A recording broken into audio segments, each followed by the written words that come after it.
खुदा उनके जिंदा बाबरकत तो जलाली नाम में आप सबकी सलामती। आइए हम अपनी इबादत का आगाज करते हैं और हम अपने सर को झुकाते हैं, अपनी आंखों को बंद करते हैं, उस खुदाए कद्दूस के आगे झुकते हैं जो रहीम और गयूर है, जो जलाल से मुबलिस खुदावंद है।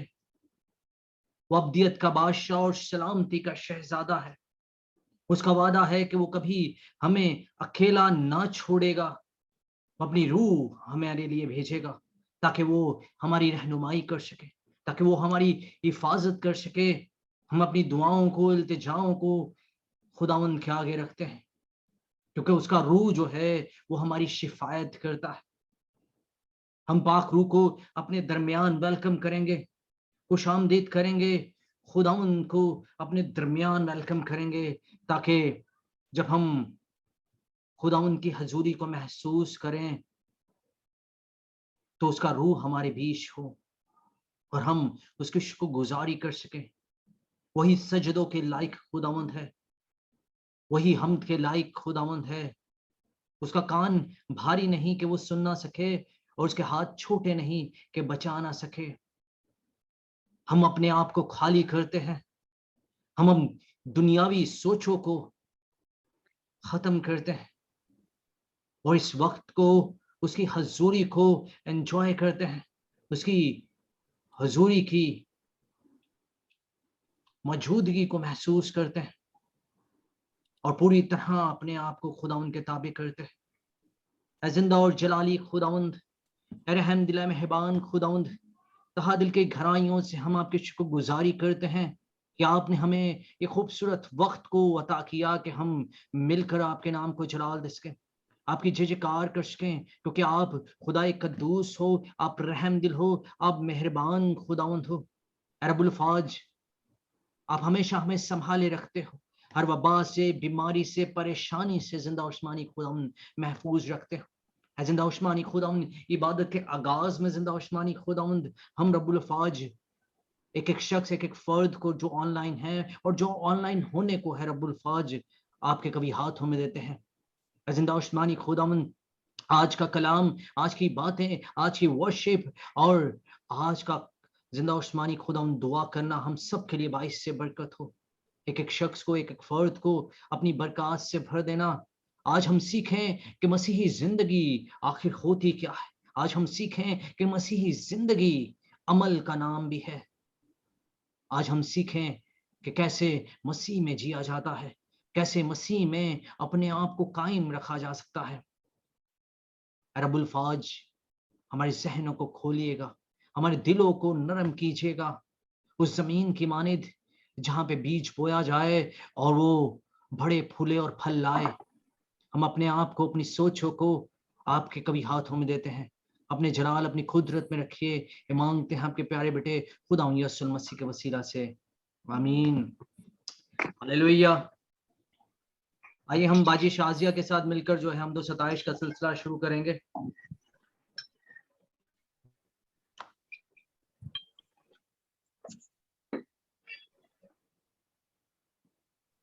छू मुझे छू खुदारू, मुझे छू मेरी जान को, मेरी रूह को, मेरे बदन को छू। मिट्टी को कुम्हार जैसे हाथों से अपने सवारे, मिट्टी को कुम्हार जैसे हाथों से अपने सवारे,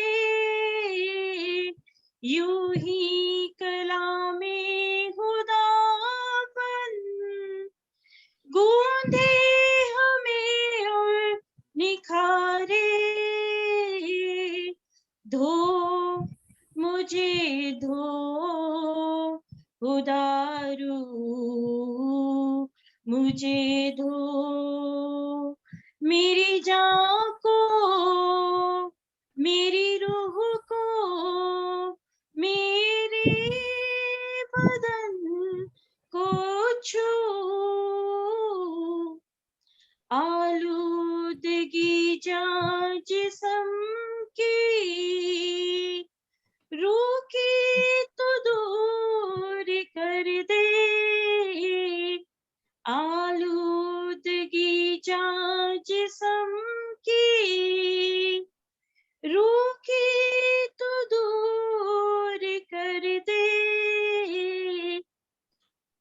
खौफे यहोवा हो कामिल, पाकीज़गी से पाकीज़गी से तू भर दे, भर मुझे भर उधारू, मुझे भर, मेरी जान को, मेरी रूह को, मेरे बदन को छू, छू मुझे छू उधारू, मुझे छू। Thank you Jesus. आइए हम वर्शिप को जारी रखेंगे और मिसेस अल्बर्ट से मेरी गुजारिश है वो हमदो सताइश में हमारी रहनुमाई करें।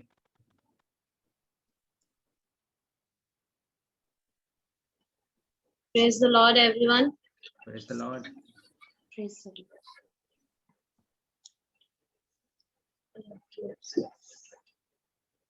रब की होवे सना हमेशा, रब की होवे सना, रब की होवे सना हमेशा, रब की होवे सना, रब की होवे मदा सराई, रब की होवे मदा सराई, उसके नाम की सना, हालेलुया, उसके नाम की सना हमेशा, रब की होवे सना, रब के घर में होवे सताए, रब के घर में होवे सताइश, उसकी हमदो सना, हालेलुया, उसकी हमदो सना हमेशा, रब की होवे सना, कामों में है वो कैसा कादिर, कामों में है वो कैसा कादिर, उसकी कुदरत बता, हालेलुया, उसकी कुदरत बता हमेशा, रब की होवे सना, जय के जोर से फूंको नरसिंगे, जय के जोर से फूंको नरसिंगे, बरबत बीन बजा, हालेलुया, बरबत बीन बजा हमेशा, रब की होवे सना, तार तार साजों पे रागनी छेड़ो, तार तार साजों पे रागनी छेड़ो, डप और तबला बजा, हालेलुया, डप और तबला बजा हमेशा, रब की होवे सना, रब की होवे सना हमेशा, रब की होवे सना, hallelujah, thank you Jesus.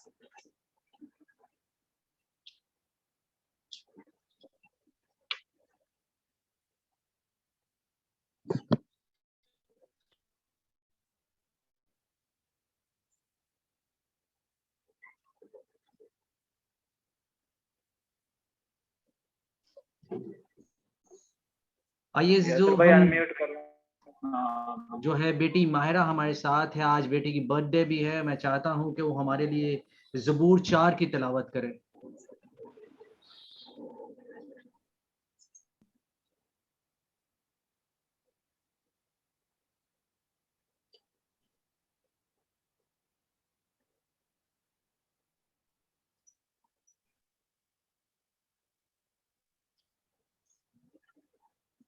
Sorry भाई,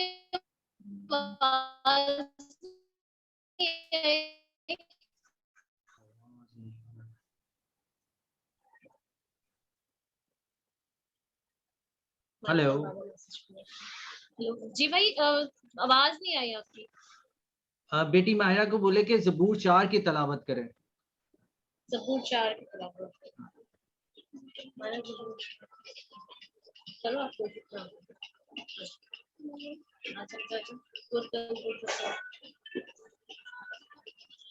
कम कॉल कर।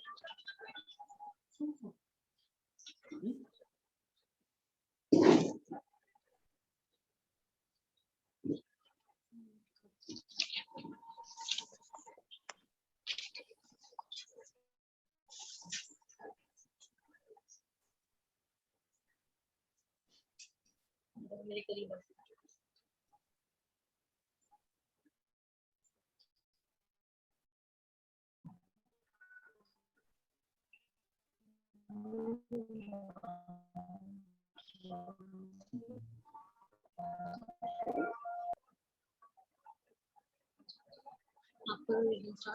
ज़बूर 4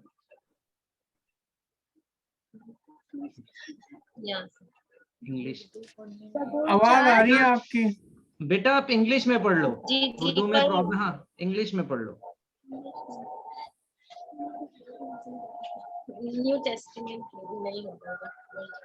न्यू टेस्टामेंट साम 4, old testament sorry, old testament साम 4।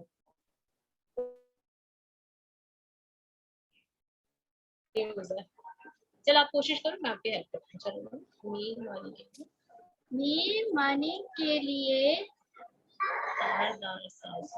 तारदार सांसों के साथ दाऊद का मजबूर। जब मैं पुकारूं तो मुझे जवाब दे, ऐ मेरी सिदाकत के खुदा। तंगी में तूने मुझे कुशादगी बख्शी। मुझ पर रहम कर और मेरी दुआ सुन ले। ए बनी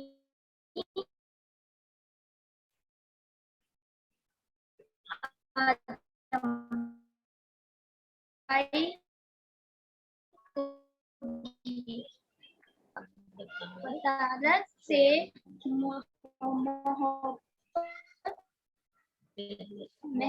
मोहब्बत रखोगे और छूट के सर पे रहोगे। जान रखोगे खुदावन ने दीनदार को अपने लिए अलग कर रखा है। जब मैं खुदावन को पुकारूंगा तो वो सुन लेगा। थरथराऊं और गुनाह ना करूं। अपने अपने बिस्तर पर दिल में सोचूं और खामोश रहूं। सदाकत की कुर्बानियां गुजरानी और खुदावन पर तवक्कल करूं। बहुत से कहते हैं कौन हमको कुछ, ए खुदावन तू अपने चेहरा का नूर हम पर जलवा कर फरमा। तूने मेरे दिल को उससे ज्यादा खुशी बख्शी है जो उनको गिला और मैं की फरमानी से ले जाऊंगा और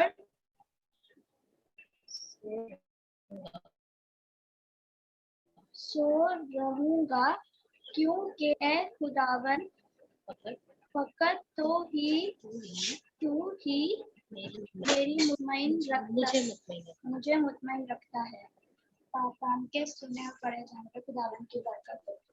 आमीन आमीन आमीन। बेटा ये ज़बूर जो है आपने वापस जो है ना मामा के साथ मिलकर जो है अकेले में पढ़ना। ओके, आज आपकी बर्थडे है और इन बातों को हमेशा याद रखना। ओके, ये वक्त हुआ जाता है कि हम अपनी दरख्वास्तों को खुदावंद के आगे रखें ताकि हम मिलकर खुदावंद के नाम को जलाल दे सकें। हमें बहुत सारी ऐसी दरख्वास्तें रिसीव हुई हैं, खास तौर पर पास्टर फहाद के लिए हम दुआ करेंगे। भाई सुलेमान जो कोरोना में हैं, भाई सलामत अख्तर, भाई टोनी के लिए, शकील इनायत के लिए और आशिर भाई की वालदा के लिए और हनी के बेटे और उसके पड़ोस में जो बेटा है उसके लिए हम दुआ करेंगे। ठीक है, हमारे साथ जो है आज जुड़े हुए हैं भाई आफ्ताब,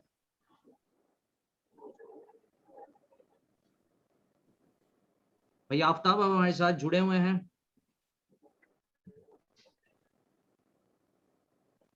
जी आवाज आ रही है? हाँ जी, आप प्लीज इन रिक्वेस्टों के लिए दुआ करेंगे। मुझे जरा एक दफा नाम रिपीट कर दीजिए। हाँ जी, हमारे पास्टर फवाद हैं जो कोरोना की वजह से जो एडमिट हैं, उनके लिए शकील इनायत हैं जो पैरालाइज्ड हो चुके हैं, और भाई आशिर जो है उनकी वालदा है वो पैरालाइज्ड हो चुके हैं, और भाई हनी के बेटे के लिए और उनके भाई के लिए, ठीक है, दुआ करेंगे। और साथ ही साथ नाम का भाई, पता है? उनके हाँ जी, बेटे का और उनके भाई का? हाँ, उनके बेटे का नाम भाई हनी अभी मायर, अभी मायर, अभी मायर, अभी मायर है, और भाई का नाम नबील है। भाई का नाम नबील। भाई चौकर सुलेमान जो है वो कोरोना में है, उनके लिए बेटे भी, और भाई इकबाल हैं उनके लिए भी जो कोरोना में इस वक्त जो है ना सीरियस कंडीशन में, आप इनके लिए जो है वो प्रे करें।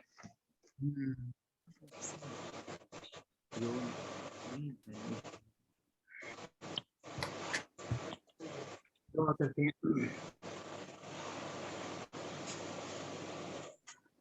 तेरा शुक्र खुदावंद, तेरा शुक्र, तेरा शुक्र यीशु के नाम की तारीफ, तेरा जलाल खुदा, तेरा शुक्र, तेरा शुक्र, तेरा शुक्र, तेरा शुक्र, तेरा शुक्र।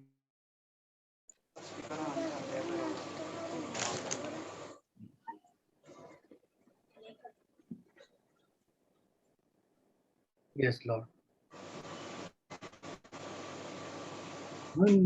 जुआ दे नाल रो रो के जो बिहड़ बीज दे, जुआ दे नाल रो रो के जो बिहड़ बीज दे, फसल वढणगे खुशी दे नाल गा गा के सदा, फसल वढणगे खुशी दे नाल गा गा के सदा, कैदी से होनी यहोवा ने ले आंदे जा छुड़ा, ता दसा डाल सी जिਵੇਂ सुपना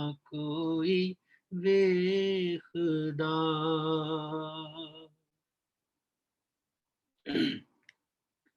तेरा शुक्र, तेरा शुक्र, तेरा शुक्र, कदूस कदूस कदूस कदूस मेहरबान बुजुर्ग आसमान बाप, तेरे बेटे यस्सु मसीह नासरी के नाम से तेरा शुक्र अदा करते हैं।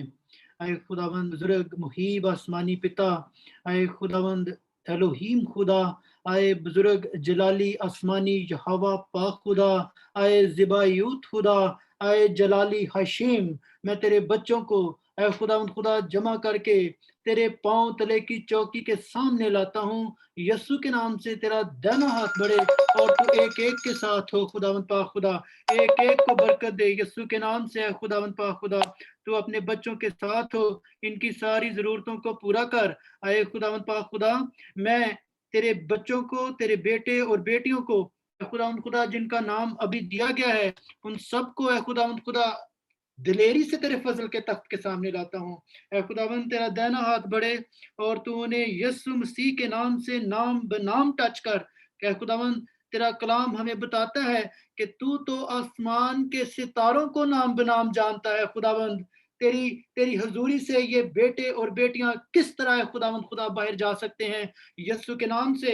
आए खुदावंद खुदा हम तेरे मजबा पर भाई हनी को के बेटे को, उनके भाई अभी मायर को, उनके भाई नवीद को, शौकत भाई को, भाई इकबाल को, और है खुदावंद खुदा बहन को जिनका नाम दिया गया है, और है खुदावंद जो बेटे और बेटियां हमारी जमात के अंदर कोरोना वायरस के बायस सताए गए हैं, छुए गए हैं, हम कोरोना वायरस को नहीं बल्कि तेरे बेटे यस्सु के खून को लेकर के उस वायरस के पीछे खड़े अबली शरीर को शर्मिंदा करते हैं और उसे हुक्म देते हैं कि तू अपनी इस इन्फेक्शियस डिजीज को ले और यस्सु के नाम से उन कमरों से, उन बेड से, उन एरिया से यस्सु के नाम से दूर हट और छोड़ इन बदनों को और जाता रह।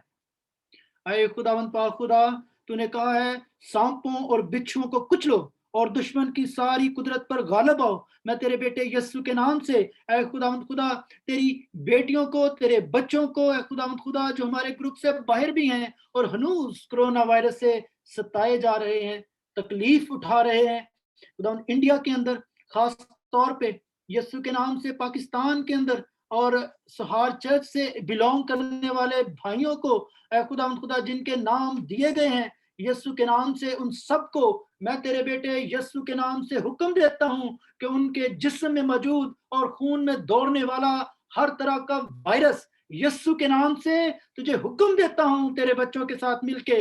आए खुदावंद पाक खुदा यस्सु के नाम से ये वायरस दूर हो, दूर हो, दूर हो।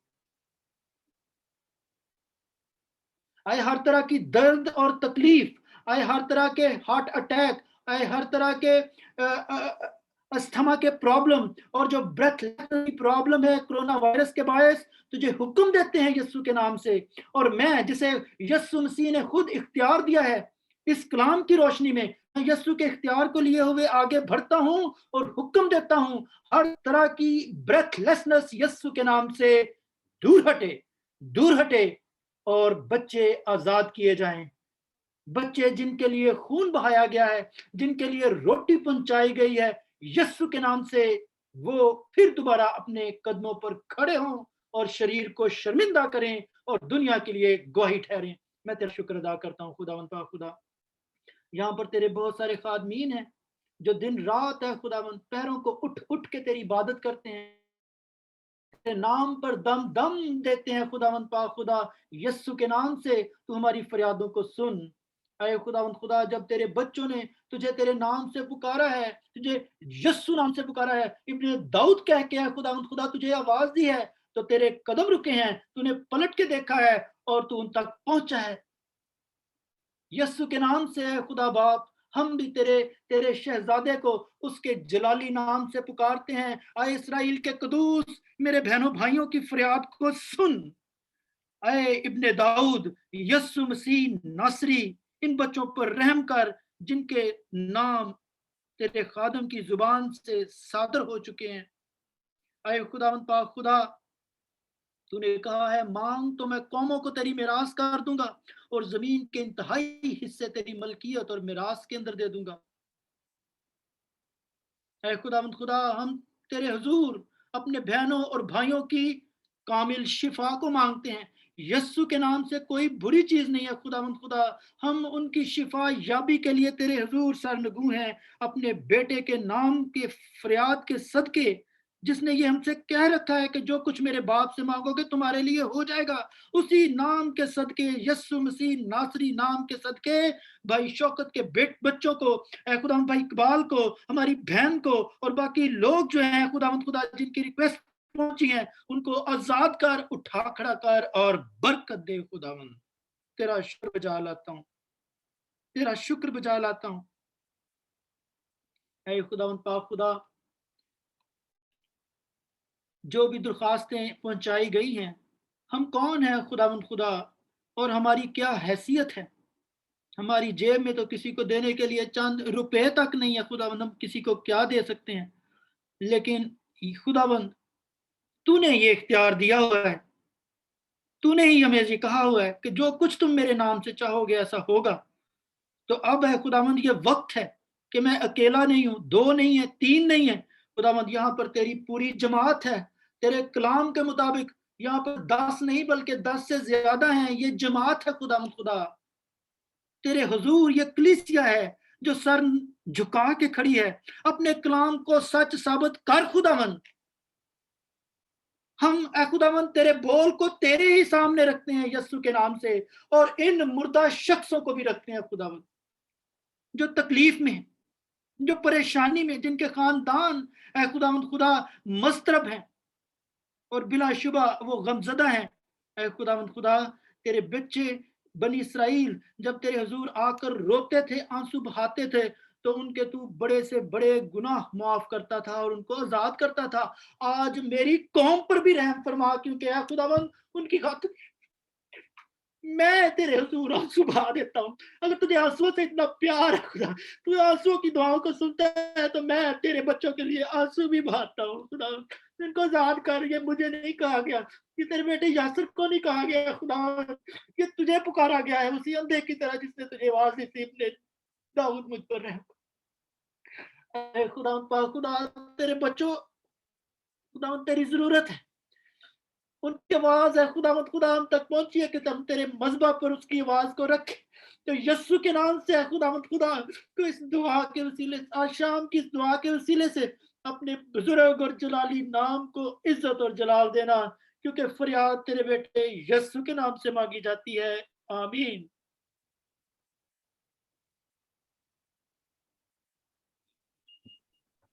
आमीन। एक रिक्वेस्ट जो है वो हमारी जो है वो रह गई थी। भाई लियाकत से मेरी गुजारिश है, बेटी माहिरा के लिए जिसकी आज बर्थडे है, आप उसके लिए प्रे करें।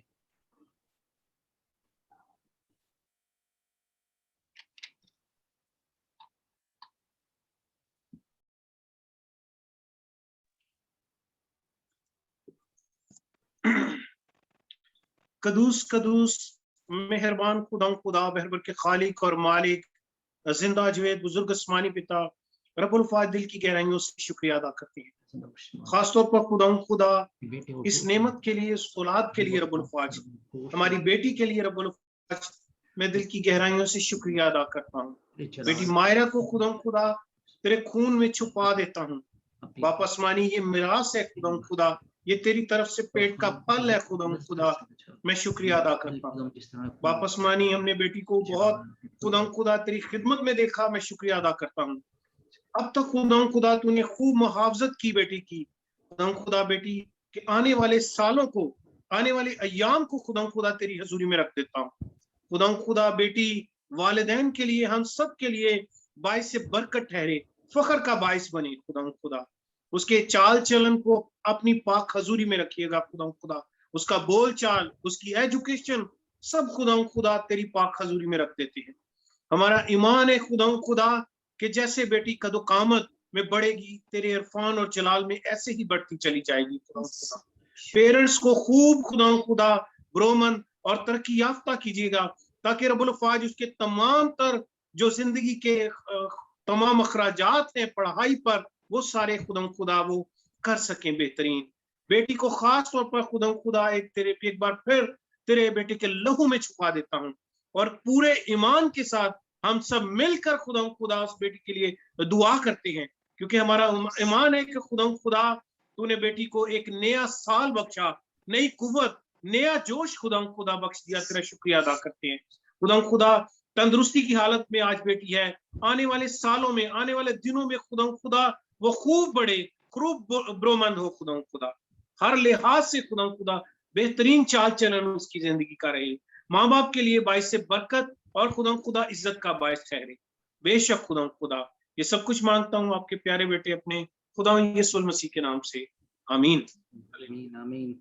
आइए, अभी वक्त है कि हम अपने आप को कलाम के लिए तैयार करें। हम गीत गाएंगे 340, बने रहो तुम बने रहो, यीशु में बने रहो। बने रहो तुम यसु में बने रहो,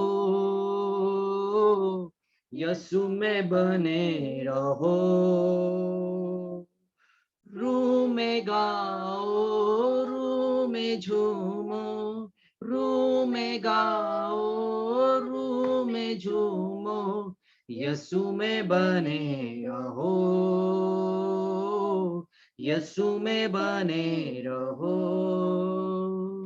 जैसे मछली बिन पानी के जिंदा न रहती है, वैसे ही विश्वासी मन यसु बिन मुर्दा है।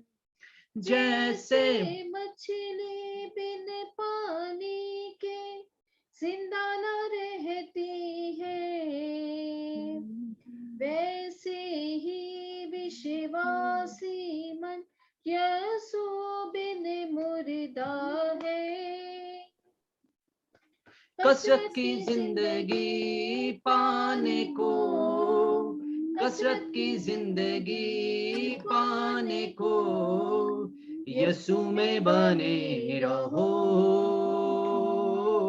यसु में बने रहो।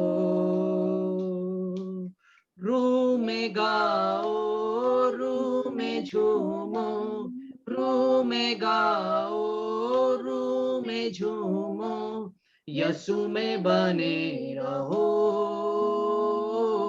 यसु में बने रहो। जो डाली सदा फल लाती है, उसको वो छांटता है।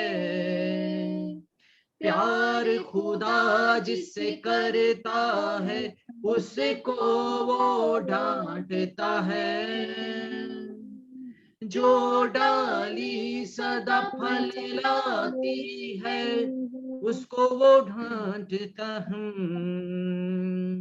प्यार खुदा जिससे करता है, उसको वो डांटता है। रूहानी फलों से भरने को, रूहानी फलों से भरने को, यसु में बने रहो, यसु में बने रहो। हालेलुया। आइए हम हालेलुया। बेटे हनी के साथ मिलकर जो है वो कलाम के लिए दुआ करेंगे।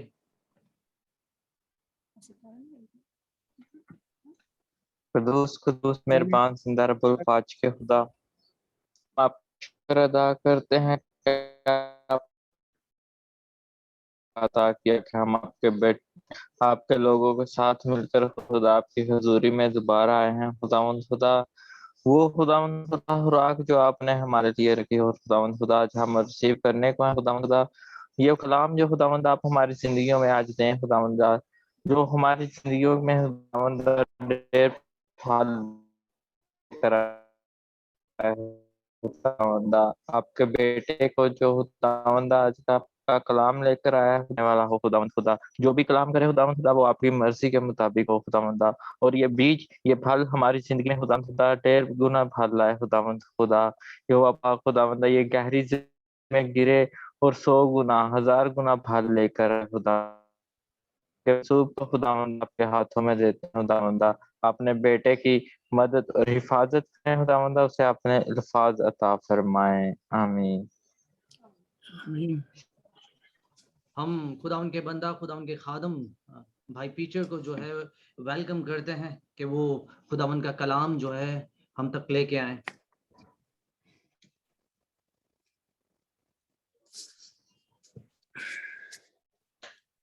खुदावन यीशु मसीह नासरी, मैं अपने होठों को, अपनी जुबान को तेरी पाक हजूरी में लाता और तुझको देता हूँ। बोलने वाला मैं नहीं बल्कि तू बनना प्रभु, ताकि बच्चों को प्रभु तेरी कलाम की बातें समझ में आए, इनकी जिंदगी में जज्ब हो जाए और इन्हीं बताए रास्तों पर चल पाए। तेरा शुक्र हो, तुझी से तेरे मुबारक नाम यानी यीशु मसीह के नाम से, आमीन। आज का जो हमारा टॉपिक है वो है क्रिश्चियन लाइफ, मसीही जीवन। मेरी आवाज आ रही है ना सबको? जी जी। मसीही जीवन, क्रिश्चियन लाइफ। क्रिश्चियन लाइफ के अंदर दो चीजें बहुत जरूरी होती हैं, बहुत अहम है। एक तो दुआ करना और एक मोहब्बत रखना। हम ये दोनों चीजों को एक साथ नहीं डिस्कस है। पहले बात करते हैं कि हमको क्या जरूरत है दुआ करने की। कुछ लोग तो मेरे को यूं भी कह देंगे, भाई जब ये लिखा है ऐसा कि खुदा तेरे मुंह खोलने से मुंह खोलने से पहले जानता है कि तुझे क्या चाहिए, क्यों करें भाई। इस जिंदगी का धन है, इस दुनिया में, इस जिंदगी में, इस मसीही जिंदगी के अंदर हमारे को मुसीबतें मिलती हैं। ये हर एक मसीही जानता है, हर क्रिश्चियन जानता है। एक तो हमको ऐसे इंसान मिल जाते हैं जिनके साथ निभाना मुश्किल हो, थोड़ी सेहत की भी प्रॉब्लम होती है, और कुछ हालात ऐसे बन जाते हैं कि जो कि हमारी हद से, हमारी पकड़ से बाहर हो। मैं भी ऐसा दौरों से गुजरा हूँ, लेकिन हर मुश्किल जो है वो हमको अपने चालाकी, अपनी समझ से परे लेके जाती है। किसकी तरफ लेके जाती है? हमारे खुदा की तरफ। उसकी जो रईसी है, खुदा की रईसी की तरफ लेके जाती है। और ये बात को पौलुस ने बहुत साफ अल्फाजों में लिखा है।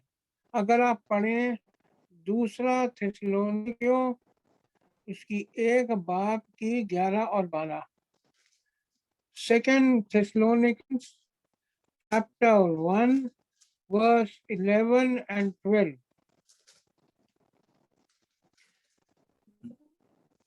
हाँ, इसी वास्ते हम तुम्हारे लिए हर वक्त दुआ भी करते रहते हैं कि हमारा खुदा तुम्हें इसी बलावे के लायक जाने और नेकी की हर एक ख्वाहिश और ईमान के हर एक काम को कुदरत से पूरा करे, ताकि हमारे खुदा और खुदा खुदा से यीशु मसीह के फजल के मुआफिक हमारे खुदा में यीशु का नाम तुम में जलाल पाए और तुम उसमें। हाँ जी। अब कहने का मतलब ये, पौलुस जो था ना, बड़ा तगड़ा प्रेयर वॉरियर हुआ है, इसकी तरह कोई भी नहीं हुआ है। वो कहता है कि मैं हर वक्त दुआ करता हूँ, हर वक्त। हम तो कह देते हैं दानियल ने 3 बारी करी थी, मैं भी 3 बारी करूंगा। दानियल ने बोला था कि भाई रोजा में मीट नहीं खाऊंगा, चीजें नहीं खाऊंगा, बाकी कुछ खाता रहूंगा, है ना? ऐसा नहीं है। पौलुस जो था वो ये कहता था कि हर वक्त दुआ में रहो। अब ये कोई क्या है कि भाई तू घुटनों के बली करेगा तो बड़ा मुश्किल हो जाएगा, है ना? क्योंकि उसको कहीं पे भी जाना पड़ जाता है, बाहर जाना पड़ता है, तो ऐसा नहीं होता। लेकिन मन तो दिया ना खुदा ने हमको, हमको दिल दिया, हमको एक रूह दी है। तो हमेशा याद रखना चाहिए कि हमको किसी ना किसी रूप के अंदर खुदा से हमेशा दुआ करते रहना चाहिए। अब ये वाली जो चीज है ना कि हमेशा, ये काफी मसीहों के जिंदगियों से, उनकी लाइफ में से आप देखोगे मिसिंग है। हम जिस वक्त, ये बहुत छोटे दिन रह गए हैं और ये बड़ा मुश्किल है और इनका कुछ नहीं पता कि क्या होगा। मैं पास्टर नदीम से बात कर रहा था, उन्होंने मेरे को बताया अभी 150-200 साल है यीशु मसीह के आने के, लेकिन दिन जो है अभी से खराब होने शुरू हो गए। मैंने बड़े पास्टरों से बात करी है, इस देश के कोने कोने में पास्टरों से बात करी है, और जहाँ जहाँ मैं गया हूँ उधर भी मैंने हमेशा पास्टरों से बात करी है इसके बारे में। और सारे जो है ना इस बात को लेके फिक्रमंद है कि आज की दुनिया में हो क्या है। अब कहीं कहीं तो ये है कि चर्च जो है वो है ना, जिसको हम चर्च बोलते हैं, एक इतनी बड़ी मशीन बन गई है कि वो मतलब जब फंक्शन करती है, मैं इस चर्च की बात नहीं कर रहा हूँ, मैं अपने मलेशिया की चर्च की बात नहीं कर रहा हूँ। खुदा के फजल से ये दोनों बड़ी रूहानी रूह से भरे हुए हैं, लेकिन मैंने देखे हैं चर्च ऐसे जो कि एक मशीन बन के रह गए हैं। आज जी गिद्दा नाइट है, आज फूड फेस्टिवल है, बिरयानी बनेगी जी, है ना। तो जरूरतों को, इंसान की जरूरतों को, उनकी रूहानियत को चर्च ने इग्नोर कर दिया, जो वो जाते हैं। लेकिन खुदा का बड़ा शुक्र है कि हम लोग ऐसे चर्च अटेंड करते हैं जहाँ पे हकीकती तौर से रूहानी बातें सिखाई जाती हैं और लोग बोलते भी हैं। अब जो 10 कलाम दिए थे ना, लोग तो कहते हैं यहूदियों को दिए थे, हमको थोड़ी ना दिए थे। चलो फिर मैं एक बात कहता हूँ, 10 कलाम जो है ना, स्कूलों में टांग देते हैं हम लोग, सोसाइटीज में टांग देते हैं। सबसे जरूरी बात है कि चर्च के अंदर भी टांगने चाहिए। कोई जरा वो पढ़ेगा इब्रानियों 8 बाब की 7वीं आयत। ये जो है ना इब्रानियों को दिए, और चलो आप पुराना एहतनामा कहते हो, 10 हुक्म बड़ी पुरानी बात है, लेकिन फिर भी यीशु मसीह तो है ना दुनिया में। क्या लिखा जी इब्रानियों 8:7 में?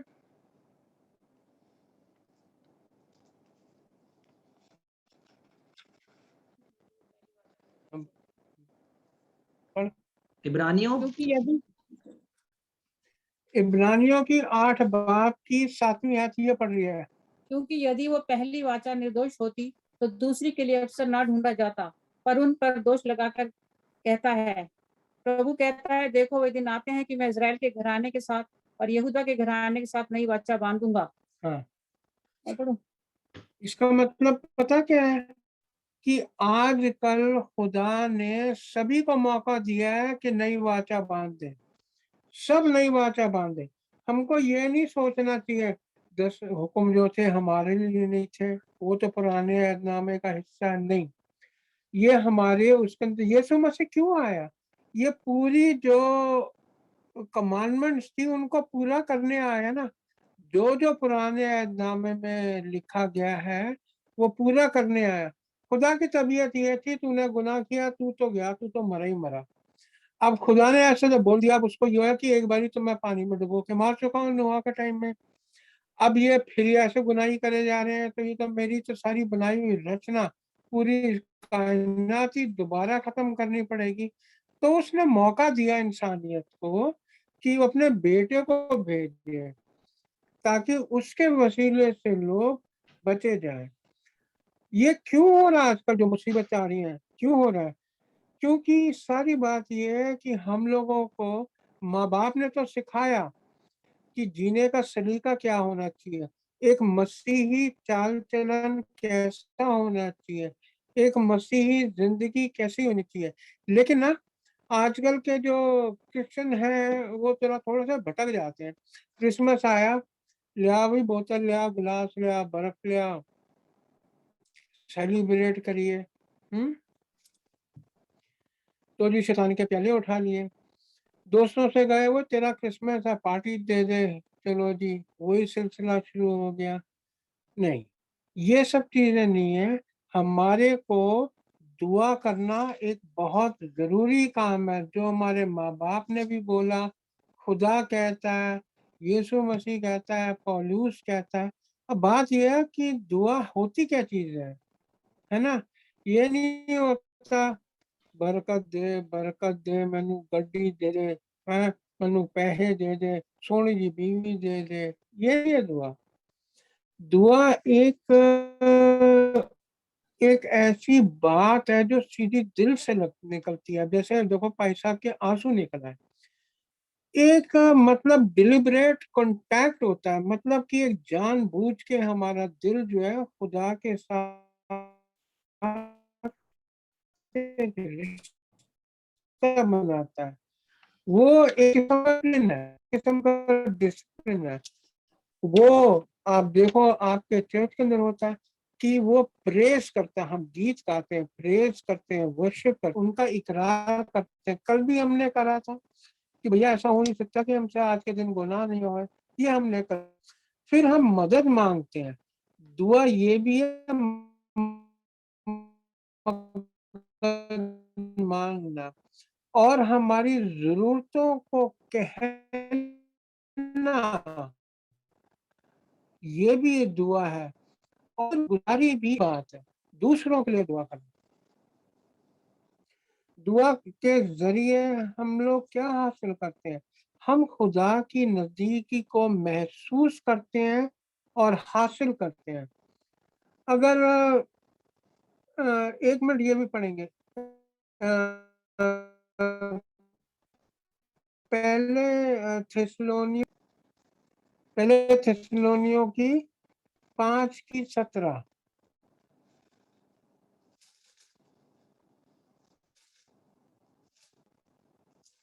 पहला तस्सलुनीकियों 5:17। क्या लिखा? हर एक बात में शुक्रगुजारी करो, क्योंकि मसीह यीशु में तुम्हारी बाबत खुदावन की यही मर्जी है।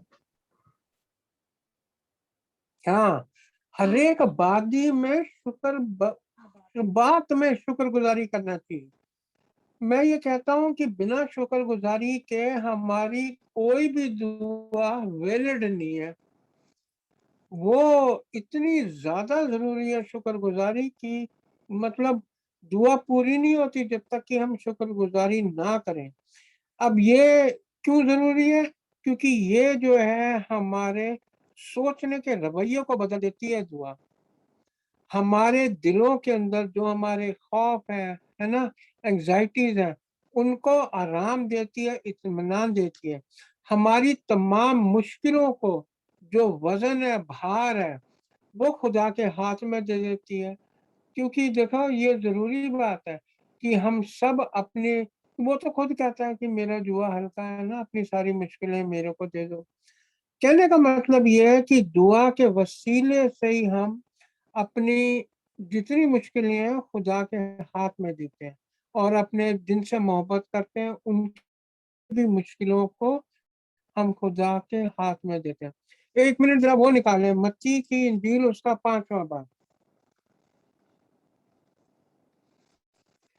मत्ती की इंजील उसका 5वां बाब, 3 आयत पहले पढ़े।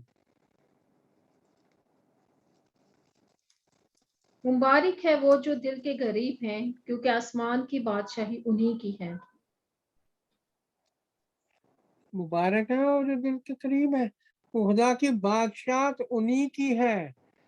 मेरा कहने का मतलब ये है कि देखो, विश्वास, ईमान, ये सब चीजों का इकरार है दुआ।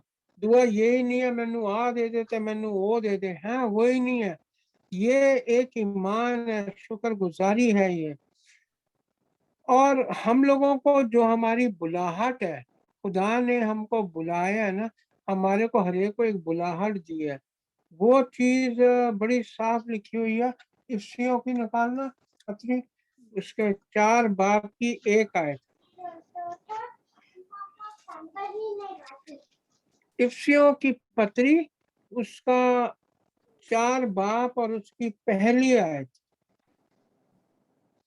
Always be worthy of the calling. मेरे पास सारा कुछ इंग्लिश में लिखा हुआ है।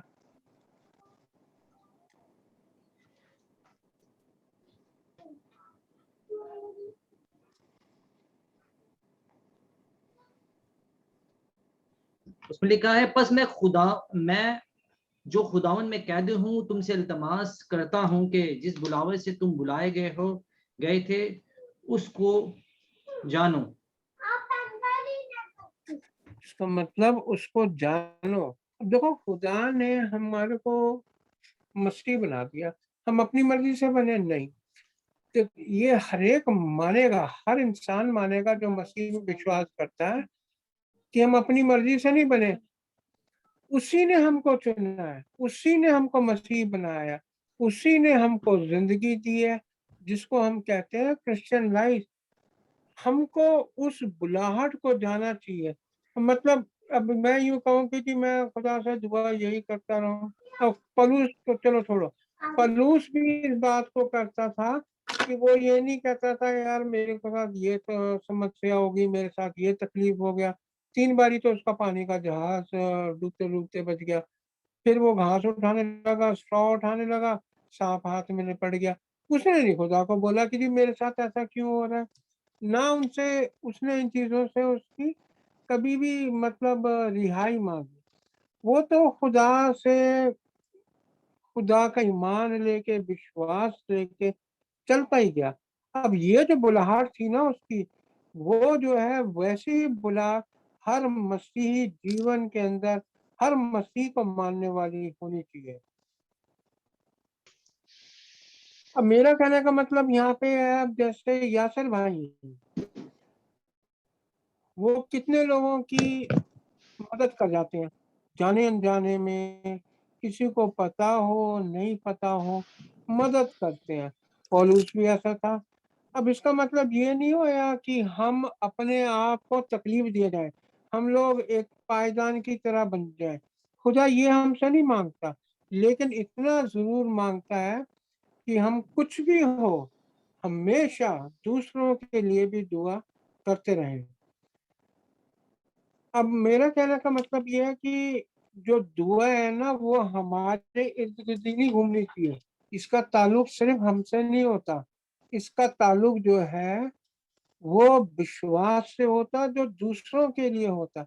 अगर हम अपनी जिंदगी में चाहें कि खुदा हमारी दुआ का मतलब कैसे हम लोगों को फल दे रहा है, तो ये जरूरी है कि हमको खुदा को कहना पड़ेगा कि खुदा हमारे विश्वास को जगा, जैसा ईमान और विश्वास फेथ तेरे पास है, जैसे हम कहते हैं ना कि हमको दे फेथ ऑफ गॉड। अब ये फेथ ऑफ गॉड है ना, हम तो कहते हैं ना खुदा में विश्वास कर सब ठीक हो जाएगा, है ना, दुआ करते हैं। लेकिन फेथ ऑफ गॉड जो है वो अलग चीज है। वो खुदा हमारे में सिर्फ जगा सकता है, और वो जगाएगा तो यकीनन तौर हमारा विश्वास जो होगा वो बिल्कुल उसी की तरह हो जाएगा जैसा कि अब्राहम का था। अब्राहम को खुदा ने वायदा कर दिया तेरे बेटा होएगा। अब्राहम ने अपना नाम ही चेंज कर लिया, नाम ही बदल लिया, इब्राहिम लिख लिया। खजूर के दरख्त को यीशु मसीह ने, अंजीर के दरख्त को यीशु मसीह ने बोल दिया कि तेरे में से कोई फल ना खा सके। उसने पलट के नहीं देखा वो रूप बदल रहा है, सूख रहा है, नहीं सूख रहा है, कुछ नहीं। वो खुदा का विश्वास था। अब देखो खुदा का जो विश्वास है ना, उसने अपने मुंह से बोला चांद बन जा, बन गया, सितारे बन जा, बन गए। उसके मुंह से निकले अल्फाज थे। हमारे मुंह से निकले अल्फाज भी उसी रूह के हैं जो हमारे जिस्मों में काम करती है, हमारे जिस्म में होती है। तो मेरा कहने का मतलब यह है कि हमारी मुश्किलात कितनी बड़ी क्यों ना हो, लेकिन अगर हम खुदा के विश्वास से दुआ करेंगे, खुदा का ईमान रखेंगे जैसा ईमान उसका है कि जो मैंने बोल दिया वो होके रहेगा, तो बस समझ लीजिए वो हमारे जिंदगी में हो गया। अब आपको मैं एक चीज बताता हूँ। हम हमेशा ये सोचते हैं कि यार हमारे को मुश्किलों से ना किसी तरीके से राहत मिल जाए, लेकिन खुदा हमसे क्या चाहता है कि हम उनसे कुछ सीखें। हम ये सोचते हैं कि ये मुश्किल खत्म कब होगी, लेकिन खुदा हमको टेस्ट कर रहा होता उस मुश्किल के जरिए कि चलो मुश्किल तो इसके ऊपर आ गई है, ये कितना मेरे में और ईमान बढ़ाएगा। हम सोचते हैं दाएं बाएं से कोई रास्ता बना ले, लेकिन खुदा हमको पूरी तरह से उस मुश्किल से निकालने की कुव्वत रखता है और निकाल के रहेगा, क्योंकि वो हमारे को नहीं देख सकता, वो हमारे आंसू नहीं देख सकता, वो हमारी तकलीफ नहीं देख सकता। अगर वो देखता और खुश होता, ना भी खुश होता, देख के सहन कर लेता, बर्दाश्त कर लेता, तो ठीक है अपना इकलौता बेटा भेजता। एक ही बेटा, इकलौता बेटा, उसको क्या जरूरत थी। इसी करके हमारे मसीह जो लाइफ है, क्रिश्चियन लाइफ के अंदर हमसे कुछ गलतियां हो जाती हैं जैसा कि लिखा है याकूब की पत्री में, जेम्स की 5 बाब की 16 में लिखा है, जेम्स 5:16 उसमें लिखा है ना, एक जो confess your faults to one another, English में क्या लिखा, 5 बाब की 16 में, इसलिए तुम आपस में एक दूसरे के एक दूसरे के सामने अपने पापों को मान लो और एक दूसरे के लिए प्रार्थना करो जिससे चंगे हो जाओ। धर्मी की जन की प्रार्थना के प्रभाव से बहुत कुछ हो सकता है। हाँ, धर्मी जन की प्रार्थना से बहुत कुछ हो सकता है, लेकिन जरूरत क्या है? मैं कहता रहूं जी मैं धर्मी जन हूं, मैं धर्मी जन, सबसे बड़ी बात ये है कि मैं करता हूँ, लेकिन जिन भाई बहनों के अगेंस्ट हुआ उनके साथ भी करना है, ये बहुत जरूरी है। इकरार करना, दुआ जो है अपने गुनाहों का इकरार करना भी है। मैं यही कहता हूँ, हमारी दुआ जो अमूमन तौर के ऊपर होती है मसीही लाइफ के अंदर, वो सिर्फ एक मांग होती है, एक डिमांड होती है। ये नहीं होना चाहिए, डिमांड नहीं होनी चाहिए। अब मेरे को याद है पास्टर फहाद दुआ करते हैं, बड़े प्यार से, बड़ी हलीमी से कहते हैं कि हम अपनी रिक्वेस्ट जो है आपके पाक मज़बा पे रखते हैं। उनका कोई भी अल्फाज जमीन पे नहीं गिरता, खुदा की गोद में गिरता, उसके पैरों पे गिरता है। ऐसे ही पास्टर नदीम का भी है। मैं ये कहना चाहता हूँ आपसे, हम लोग डिमांड ना करें, अपनी दुआओं में डिमांड ना करें, फिर वो दुआ दुआ नहीं होगी। हम प्यार, दुआ तो एक इतनी हलीमी से कही गई बात है जो सिर्फ दिल से सीधी निकलती है और खुदा के कानों तक पहुंचती है। आपने सुना होगा कि मतलब बिलीव इन फेथ, ये बहुत बारी हर एक मसीह कहता है इसको, लेकिन वो बिलीव की जगह ना आजकल क्लेमिंग इन फेथ हो गया। मतलब उसको हक बन गया, विश्वास मैंने किया, मेरा हक बन गया, तेनू आ चीज मैनू देनी पैनी। जब ये हो जाता है ना, तो हम लोगों की दुआ जो है खुदा मिसअंडरस्टैंड करता है, फिर वो उसको हमारा पर्पस समझ नहीं आता, उसको हमारा मकसद नहीं समझ में आता कि हम लोग किस मकसद को जिंदगी में लेके चल रहे हैं। और खुदा देखो कब किसकी बात को सुन के जवाब हाँ और आमीन में दे दे, किसी को नहीं पता होता। इस करके हमको अपने वर्ड्स को बहुत ध्यान से चूज करना चाहिए। अब मैं आपसे एक बात कहता हूँ, हम लोग खुदा के सारे वादों के ऊपर खड़े हैं, है ना, सारे वायदे खुदा के हमारे पास है। दुआ में हम क्यों बोले आ दे दे मैनू, आ दे दे मैनू, खुदा भी जानता है ना, लेकिन मुंह से इकरार करना जरूरी है, लेकिन उसके साथ उसकी शुक्रगुजारी करनी जरूरी है। अपने जितनी गलतियां हैं, खताएं की हैं हमने, उसकी माफी मांगनी भी जरूरी है।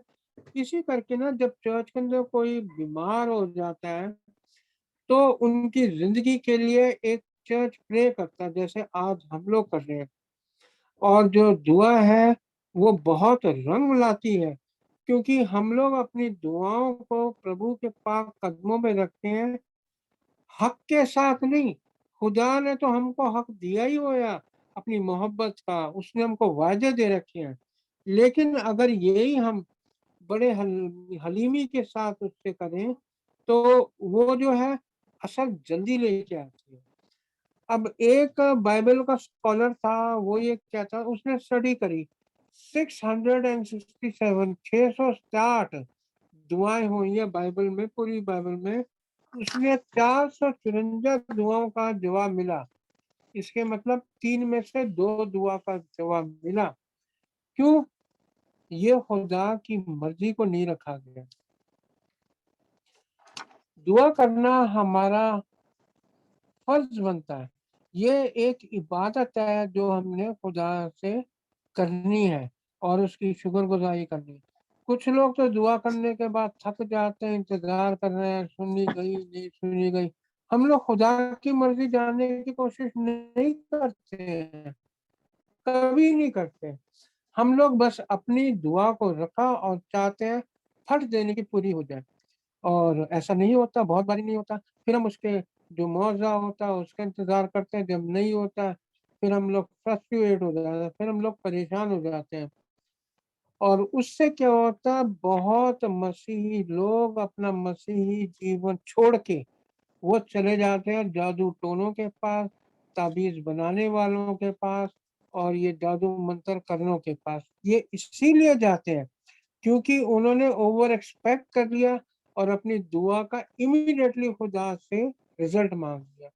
अच्छा, कुछ लोग क्या कहते हैं, वो कह देते हैं कलीसिया के बंदों को कि यार तेरे पास तो विश्वास पूरा नहीं था, इस करके नहीं होया। दूसरा कह देगा ना यार तू तो हाथ रख के दुआ नहीं की थी। ये नहीं, ऐसा नहीं है। दुआ तो दिल से होती है। पोजीशन तो चलो बाइबल में बताई गई है, लेकिन ये कहीं नहीं गया ऐसा करो, है ना, ऐसा कहीं यीशु मसीह ने तो बोला नहीं। वो तो आपके अल्फाजों को सुनता है, आपकी दिल की गहराइयों को जानता है, बहुत अच्छी तरह से जानता है, हमारे चाल चलन को जानता है।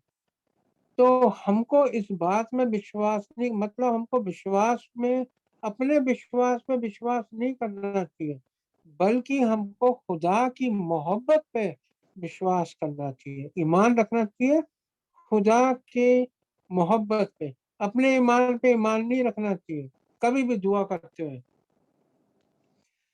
अब सवाल ये उठता है, दुआ का हम पहला डिस्कस कर रहे हैं कि हम इतने फेथफुल कैसे रहे अपनी प्रेयर के अंदर, इतने अपने आप को हम लोग कैसे पाकीज़गी के अंदर दुआ करें। ये ज़रूरी है कि हम उस पे पूरा ईमान रखें, खुदा का ईमान रखें कि खुदा से मैंने माँगा है और वो मेरे लिए हो जाएगा। क्योंकि यीशु मसीह ने ऐसे ही नहीं बोल दिया था कि तू इस पहाड़ से बोल समुद्र में जा गिर, तो जाके गिर जाएगा और फिर देखते रहे पहाड़ को हिल रहा है कि नहीं हिल रहा है ना। यकीन करना बहुत मुश्किल है, लेकिन खुदा हमारी जिंदगियों से यही चाहिए। इसका मतलब जब भी दुआ करें हम लोगों को खुदा जैसे विश्वास की जरूरत है उससे दुआ करने की, और वो कौन जगाएगा हमारे में, खुदा ही जगाएगा। कभी पीछे नहीं हटना चाहिए हमको कि मतलब ये हमसे नहीं होएगा ना, कभी भी पीछे नहीं हटना चाहिए। लेकिन हम लोगों को मतलब अपनी हद पार करके ना अपना एजेंडा जो है जबरदस्ती नहीं रखना चाहिए खुदा के सामने कि नहीं तू तो वादा कितना बाइबल तेनू करना ही पाऊगा। ये नहीं है ना, ये चीजें, ये ख्यालात मतलब बुरे हैं। इसको पता नहीं उर्दू में एक से कहते हैं जरहाना विश्वास, जिसको कहते हैं ना अग्रेसिव फेथ, जरहाना विश्वास कहते हैं मेरे ख्याल से उर्दू में। और एक होता है मतलब हुक्म मानने वाला विश्वास।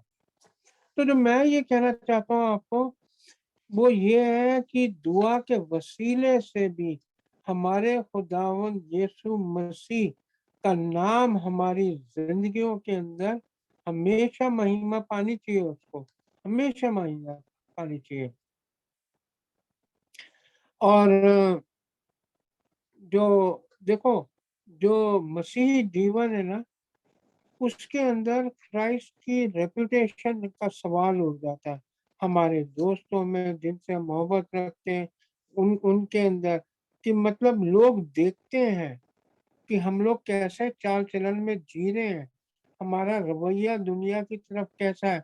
अब आज यासिर भाई को कोई देखेगा कहेंगे बड़ा अजीब आदमी है ये कोरोना से डरता ही नहीं है। पहले उसको उठा के नीचे लेके आ गया, उसके साथ के जो लोग हैं वो भी डरते नहीं है, कोरोना वाले को नीचे ले गया। अब पास्टर फहाद को भी उठा के लेके आ गए, इन्हों को कोरोना तो डर ही नहीं लगता, है ना।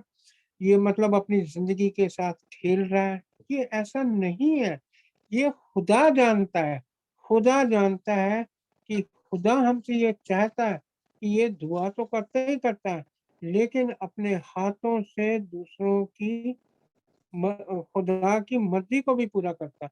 ये दुनिया हमारा चाल चलन देख रही है, यही एक क्रिश्चियन लाइफ है। इसके मुताबिक हम लोगों को अपने जीवन को गुजारना चाहिए। देखें, दुआ तो करनी जरूरी है, अपने होठों का खोल के अपने अल्फाजों का इस्तेमाल करना चाहिए। वो अलग बात है कि खुदा जानता है कि हमारी जरूरतें क्या है, और वो तो छोड़ो, हमारी चाहते भी जानता है कि हमारी चाहते हैं। लेकिन हम जब दुआ करें तो हमारा नजरिया ये भी होना चाहिए कि उस दुआ के अंदर हम प्रभु यीशु मसीह से शुक्रगुजारी भी करें, हम तो तारीफ भी करें उसकी, और अपने गुनाहों का इकरार भी करें। तब आता है जो जॉय है ना, जो खुशी आती है उस दुआ में आती है, और खुदा भी ऐसी दुआ को बहुत खुश होता है। जो दूसरी बात मैं आपके सामने रखता हूँ वो है मसीह जीवन के अंदर मोहब्बत। अगर आप यूहन्ना की इंजील को पढ़ें, उसका 13 चैप्टर 13वां चैप्टर अगर पढ़ें तो आपको सारा कुछ मोहब्बत के बारे में बताया जाएगा। बाइबल हमसे कहती है कि एक दूसरे से मोहब्बत रखो। बहुत अच्छा लगता है सुनने, पर हम क्या कर सकते हैं? मेरा सवाल आप लोगों से ये है, बाइबल हमसे कहती है एक दूसरे से मोहब्बत रखो, क्या ये हम कर सकते हैं? एक शख्स ने बोला कि मैं बानी नून इंसान से तो मोहब्बत रख सकता हूँ, लेकिन उसके बंदों से नहीं। बंदे ने पूछा क्यों? कहता है यार बड़े इरिटेट कर देते हैं बंदे, बहुत चिड़चिड़ा कर देते हैं मेरे को बंदे। अब खुदा के बंदे बनाए हुए, मैं भी चलो मान लेता हूँ बहुत भाई ऐसा होता है, इरिटेट कर देते हैं। लेकिन अब दूसरी बात ये आती है, अगर तो मेरे को जिनके साथ मैं रहता हूँ उनके ऊपर रहना पड़े, तू ऐदा कर ले बा, तू ऐदा कर ले, ऐदा नहीं करना, उदा करना है, तो ठीक है। और अगर मैं किसी के नीचे रहता हूँ, है ना, तो फिर बड़ी मुश्किल हो जाती है, फिर उसकी बातें सुन के अजीब लगता है, फिर होता है कि वो तू मेरे हुक्म चला रहा है, नहीं, है ना, तो मोहब्बत कहाँ गई? फिर मोहब्बत नहीं रही। देखो चर्च के अंदर भी एक क्रिश्चियन सॉन्ग है, वो हम गाते थे, उसमें लिखा है I am so glad you are a part of the family of God, यानी कि मैं इतना खुश हूँ कि तू भी खुदा की फैमिली का एक हिस्सा है।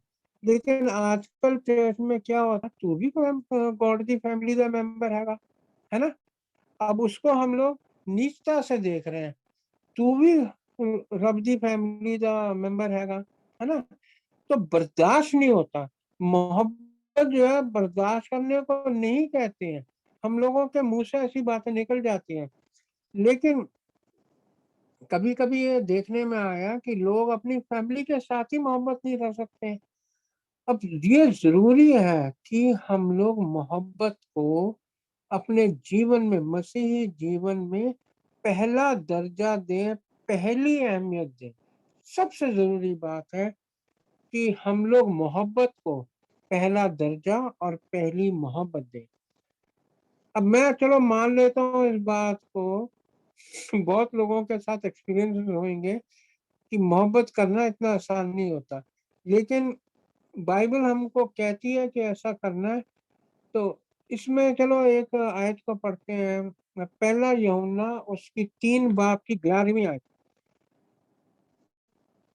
पहला यूहन्ना उसका 3 बाब की 11वीं आयत। क्योंकि जो पैगाम तुमने शुरू से सुना वो ये है कि हम एक दूसरे से मोहब्बत रखें। ये पैगाम जो है हमने शुरू से सुना है, इसका मतलब ये हमारी जिंदगियों का एक बहुत अहम हिस्सा है। हम लोगों को देखो, हम अपना वक्त पता किसमें गुजारते हैं? जो हमको लगता है कि ये जरूरी है। अब हमारी चॉइसेस जो है यीशु मसीह ने तो हमको फ्री दी हुई है, हम लोग अपनी फैमिली के साथ टाइम लगाएं, दोस्तों के साथ लगाएं, काम पे लगाएं, दुआ में लगाएं, गरीबों की मदद करने में लगाएं, दूसरों के जो हक बनते हैं उनको लड़ने में लगाएं, या जो गलत हो रहा है जिंदाबाद मुर्दाबाद में जो बात करने, वो ये है कि मसीही जीवन का की पहली अहमियत दर्जा हमने मोहब्बत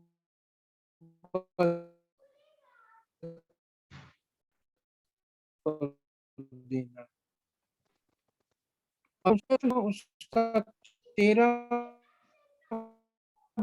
बाब की तीसरी आयत। सॉरी भाई, पहला वापस रिपीट करें, आपकी आवाज नहीं आई थी।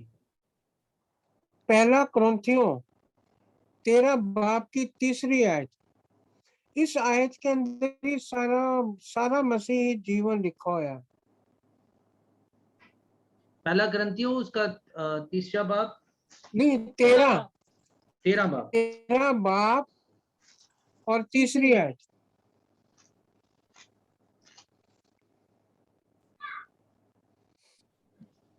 अगर अपना सारा माल गरीबों को खिला दो या अपना बदन जलाने को दे दो और मोहब्बत रखो तो मुझे कुछ भी फायदा नहीं। तो मुझे कुछ भी फायदा नहीं। यानी कि देखो, एक ही शख्स था जो नजात हासिल करके नहीं गया खुदावंद यीशु मसीह के से, और वो था वो अमीर आदमी। मेरा कहने का मतलब ये है कि अगर वो सारा कुछ अपना दे देता जैसे यीशु मसीह ने बोला था, गरीबों में बांट देता, अपना जिस्म भी दे देता और उस मोहब्बत नहीं रखता, तो फिर क्या होता? हम लोग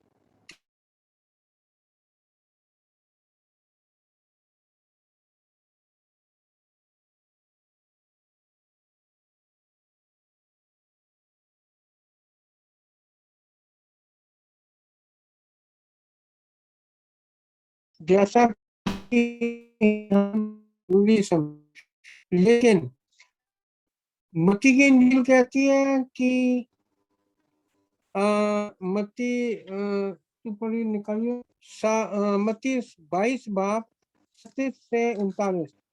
Gospel according to Saint Matthew chapter 22 verse 37 to 39. Love the Lord your God with all your heart. मेरे पास इंग्लिश में ही है।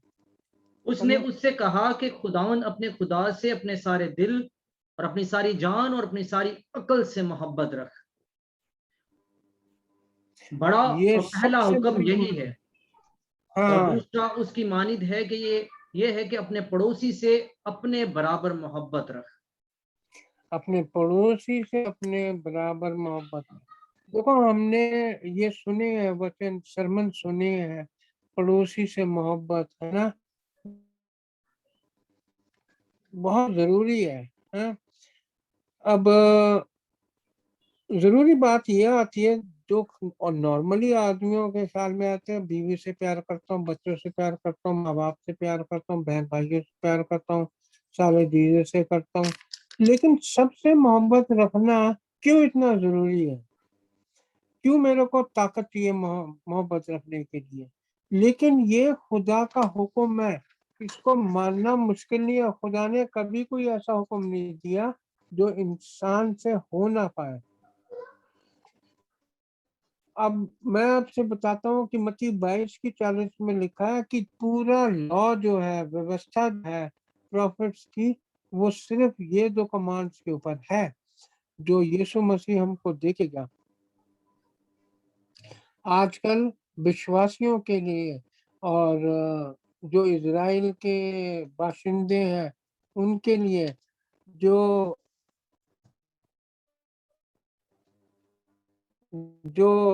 लॉ है ना, वो अब वो ये कहता है, यूहन्ना 14:15 में क्या कहता है कि अगर तुम मुझसे मोहब्बत रखते हो तो मेरे हुक्मों को मानोगे। ये कितना देखो मजबूर सा हो गया हमारा खुद, कितना मजबूर हो कि अगर तुम मुझसे मोहब्बत रखते हो। अगला तो आ गया दुनिया के अंदर अपना सब कुछ छोड़ के, और वो हमसे देखो क्या कह रहा है भाई, उर्दू में क्या कह रहा है यूहन्ना 14:15 में? अगर तुम मुझसे मोहब्बत रखते हो तो मेरे हुक्मों पर अमल करोगे। हाँ, अगर वो कह रहा है अगर। अब देखो, एक खुदा का बेटा, पूरी कायनात का अख्तियार जिसके पास है, वो पूछ रहा है हम इंसानों से, अगर तुम हम मेरे से मोहब्बत रखते हो। और वो हमको बोल के गया इसी के अंदर यूहन्ना की इंजील उसका 13 बाब की 34 में। मैं तुम्हें एक नया हुक्म देता हूं कि एक दूसरे से मोहब्बत रखो जैसे मैंने तुमसे मोहब्बत रखी। तुम भी अब एक दूसरे देखो से मोहब्बत रखो। अगर आपस में मोहब्बत रखोगे तो इससे सब जानेंगे कि तुम मेरे शागिर्द हो। इस बात से जानेंगे कि तुम मेरे शागिर्द हो। अब जो मोहब्बत ये कह रहे हैं ना ये सब, वो ऐसी मोहब्बत नहीं है कि मतलब जो आम तो दुनिया की मोहब्बत, ऐसी मोहब्बत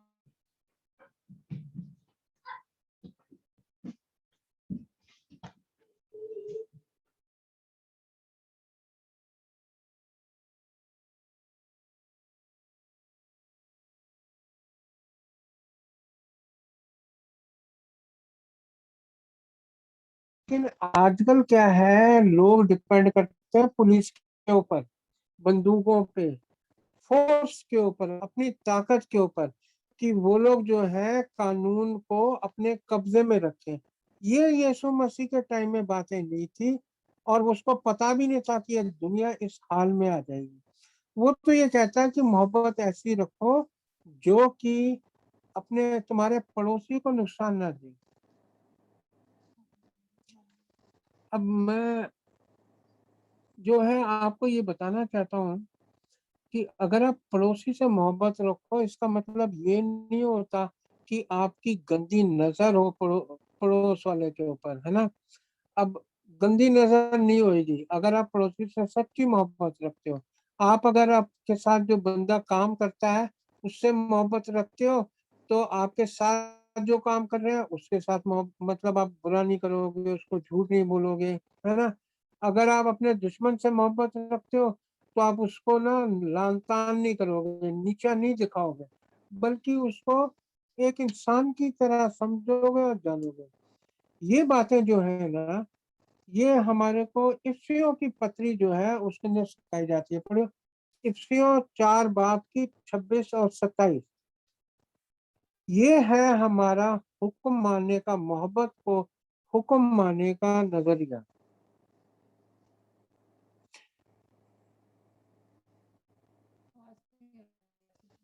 आप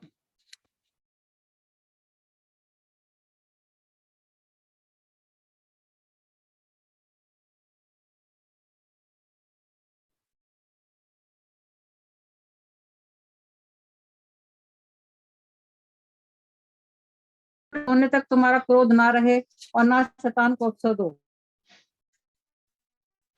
यानी कि जो लिखा ना इफ्सियों की 4 बाब की 26 और 27 में, खुदा ये नहीं करा कि गुस्सा ना कर, तू दुनिया में रह रहा है, ऐसे लोग मिल जाएंगे, गुस्सा तो कर लेकिन उसमें गुनाह मत कर, और सूरज ढलने से पहले अपने गुस्से को छोड़ दो, खत्म कर दो सूरज ढलने से पहले।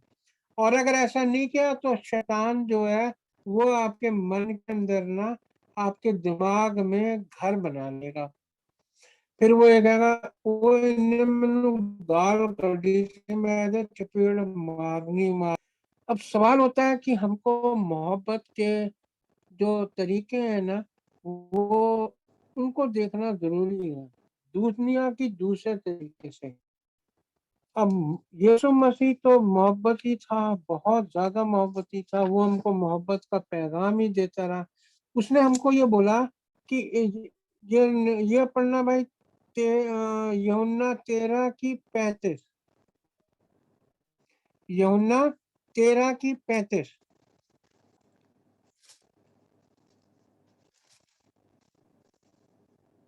अगर बस मैं मोहब्बत रखोगे तो इससे सब जानेंगे कि तुम मेरे शागिर्द हो।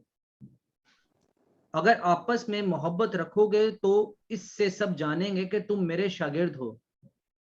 हाँ, अगर आपस में मोहब्बत, उसने ये नहीं बोला कि तू गले में क्रॉस पहनेगा बंदे समझ जाएंगे तू मेरा शागिर्द है, रोजरी पहनेगा बंदे समझ जाएंगे तू मेरा शागिर्द है, ब्रेसलेट पहनने से क्रूस का कोई नहीं समझेगा, वो तो समझेगा फैशन में हो रहा जी आज की।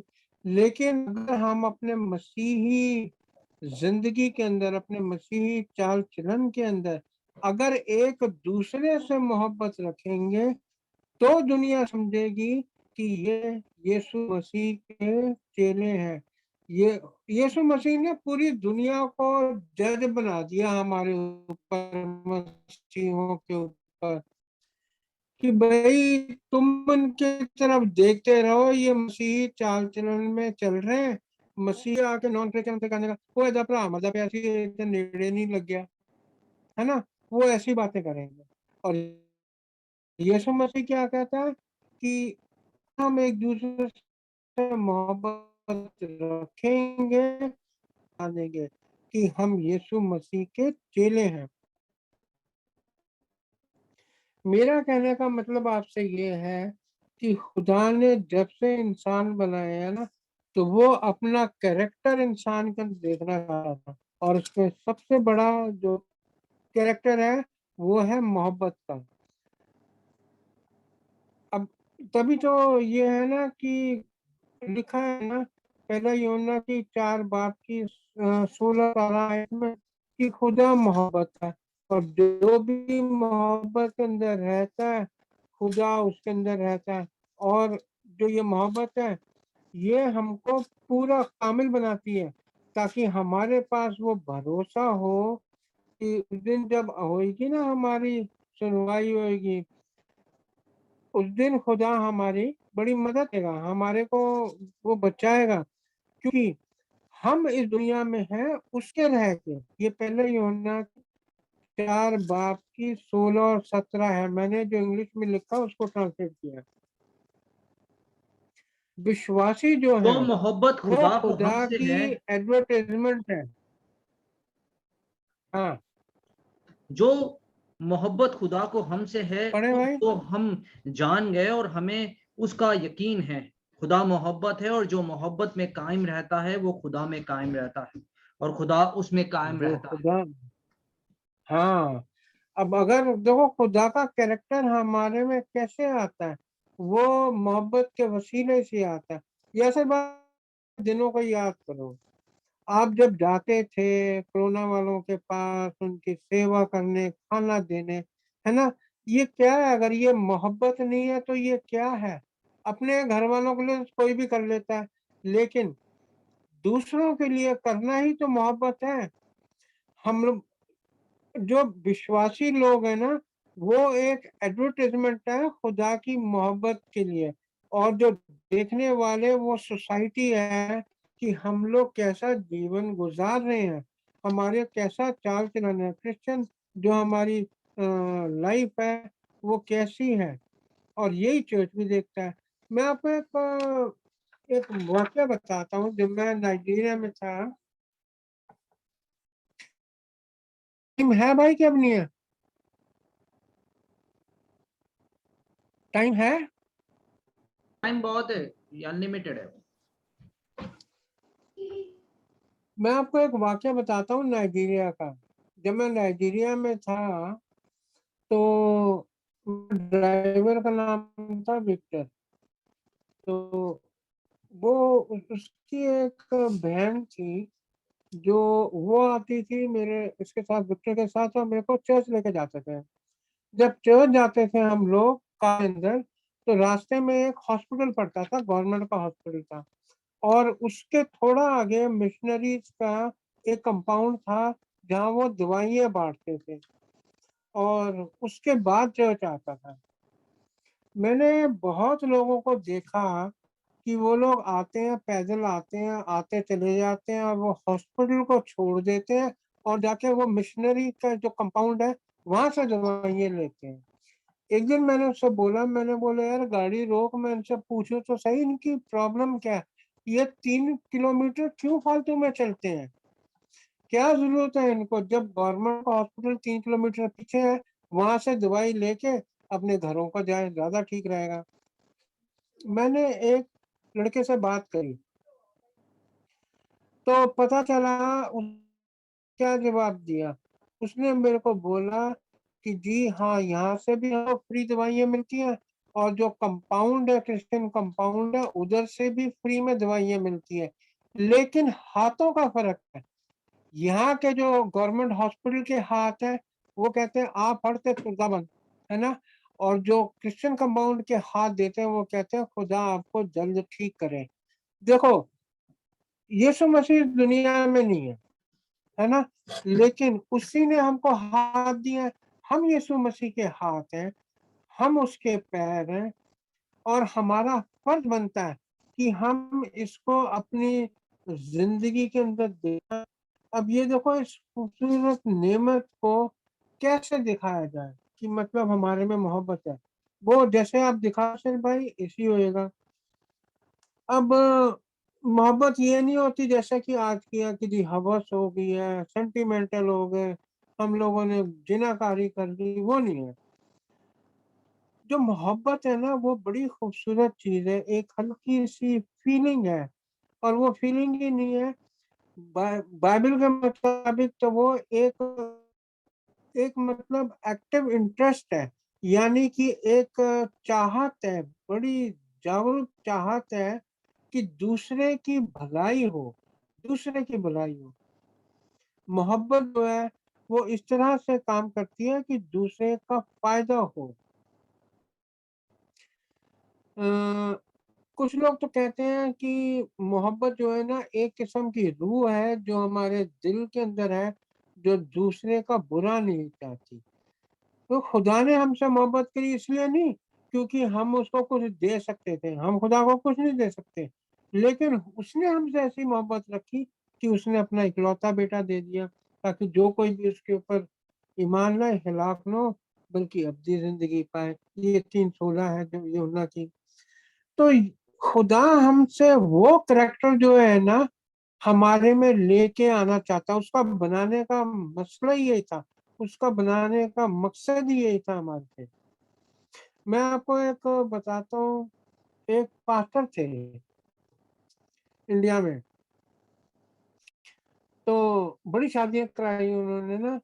और वो अगर जैसे 300 रुपए पादरी की फीस है ना शादी पढ़ने की, उसने बहुत पैसे कमाए। वो लोग दूल्हा जो था वो कहता था पास्टर साहब आपको क्या दूं शादी पढ़ने के बाद। तो पैसा बड़े चालाक थे, वो कहते थे कि तू जो समझता है तेरी बीवी जो है जिस लायक है उतने पैसे मेरे को दे दे। अब फीस थी 300, बंदे की जेब में थे 5,000।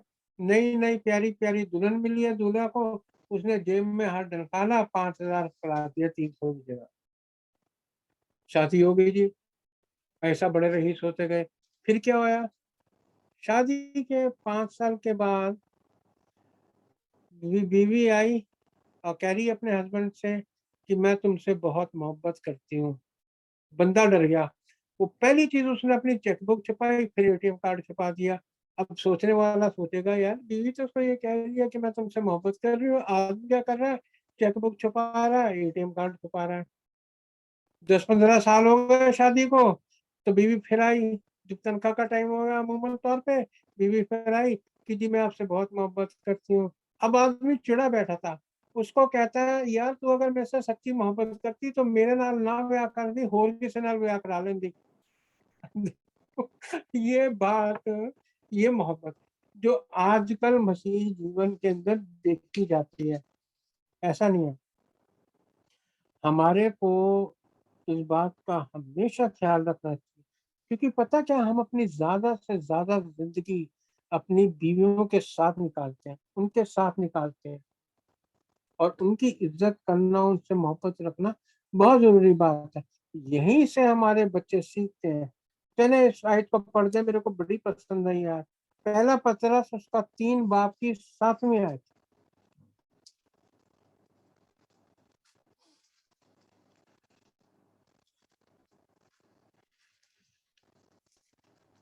पहला पतरस 3 बाब की 7वीं आयत। ऐ शोहरों तुम भी बीबियों के साथ अकलमंदी से बसर करो और औरत को नाजुक जुर्फ जानकर उसकी इज्जत करो, और यूं समझो कि हम दोनों जिंदगी की नेमत के वारिस हैं ताकि हमारी दुआएं रुक ना जाए। रुक ना जाए। अगर कोई भी इंसान ऐसा कह देगा ना मुझे यार तुम मेरे से सच्ची मोहब्बत करती तो किसी और ना ब्याह कराने दी, ये बात नहीं होनी चाहिए। हमको इज्जत करनी है औरतों की, क्योंकि हम दोनों ही वारिस हैं। उस जगह के जो खुदा ने हमारे लिए तैयार करी है। हम लोग जो है ना उसकी दया के वारिस हैं, खुदा की दुआ के वारिस हैं। क्योंकि देखो, बीवी के लिए भी, चर्च के बाकी मेंबरान के लिए भी यीशु मसीह ने सबके लिए जान दी, है ना। हम यूँ क्यों समझे कि भाई मेरे लिए तो दी है, तेरे लिए नहीं दी है, ऐसा नहीं। सब चर्च के मेंबरान के लिए खुदावंद यीशु मसीह ने अपनी जान दी, अपना लहू बहाया, है ना। तो ये जरूरी है कि हम ऐसी मोहब्बत रखें। अब मैं ये कहता हूँ कि देखो, मोहब्बत जो है ना वो एक ऐसा एहसास है कि वो अपना दिल खोल देता है दूसरे की तरफ को, दिल खोल देता है, अपनी मुश्किलात बताता है, अपनी परेशानियां बताता है। और अगर हम कहें कि चुप कर जाओ, होली में सुन निकलना, तो वो गलत होता है। हमको मोहब्बत के अंदर हमारी ना, हम लोगों को दोनों चीज होनी चाहिए, हमारे पास टाइम भी होना चाहिए और हमारे पास समय भी होना चाहिए। क्योंकि वो हमको मोहब्बत के वसीले से बता रहा है अपनी परेशानी, मतलब जिन्हों का ना सटनिया साढ़े थे, लेकिन अपनी मोहब्बत के वसीले से बता रहा है। इसी करके मैं कहता हूँ कि चलो देखो, अब खुदा ने हमसे इतनी मोहब्बत रखी, अपना इकलौता बेटा भेज दिया, यीशु मसीह दुनिया में आ गया, है ना। और अपनी सारी बादशाही छोड़ के, अपने तमाम इत्मीनान छोड़ के, फरिश्तों की परस्तिश छोड़ के हमारे बीच में आ गया। तो जो इंसान थे उन लोगों ने उसके साथ क्या किया? पहला यूहन्ना उसकी 11वीं आयत, यूहन्ना की इंजील उसका पहला बाप उसकी 11वीं आयत।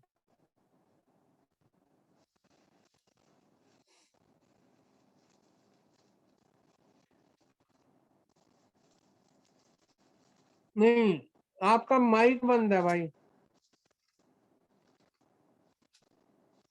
लेकिन जितनों ने उसे कबूल किया, उसने उन्हें खुदा के फर्जंद बनने का हक बख्शा, यानी उन्हें जो उसके नाम पर ईमान लाते हैं।